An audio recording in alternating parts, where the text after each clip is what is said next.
পর্তুগালের রাজধানী লিসবনের মার্তিমুনিজ বাংলাদেশিদের অন্যতম ব্যস্ত এলাকা।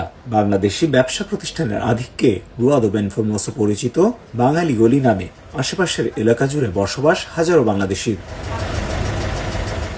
শুক্রবার রাতে ঘুমের মধ্যেই মারা যান ২২ বছর বয়সী জিহাদ। যশোরের এই তরুণ স্ট্রোক করে মারা গিয়েছেন বলে জানান একই বাসায় থাকা প্রবাসীরা। এর আগে ৫ আগস্ট হাসপাতালে মারা যান মুন্সিগঞ্জের সাইফুল ইসলাম। ১৫ বছর অপেক্ষায় বৈধতা পাওয়ার পর দেশে ফেরার কথা থাকলেও তার আগেই থেমে যায় জীবন। অ্যাকচুয়ালি এখানে আসার পরে এখন বেশি সমস্যা হচ্ছে ডকুমেন্টের ঝামেলা। আগে যে প্রসেস গুলো ছিল সরকারের, এটা ডে বাই ডে এগুলা অনেক হার্ড করতেছে। পর্তুগালে এই মুহূর্তে জবের খুব ক্রাইসিস চলতেছে, বিশেষ করে ডি1 ভিসায় যারা আসছেন তাদের অধিকাংশেরই কাজ নেই। এর মধ্যে বাংলাদেশ থেকে আবার পারিবারিক একটা ব্যাপার স্যাপার আছে, যেটা মেন্টালি প্রেশার দেওয়া হয় প্রবাসী যারা আছে, মানসিক চাপ দেওয়ার ফলে কিন্তু এই ধরনের অ্যাক্সিডেন্ট ঘটতে। প্রবাসীদের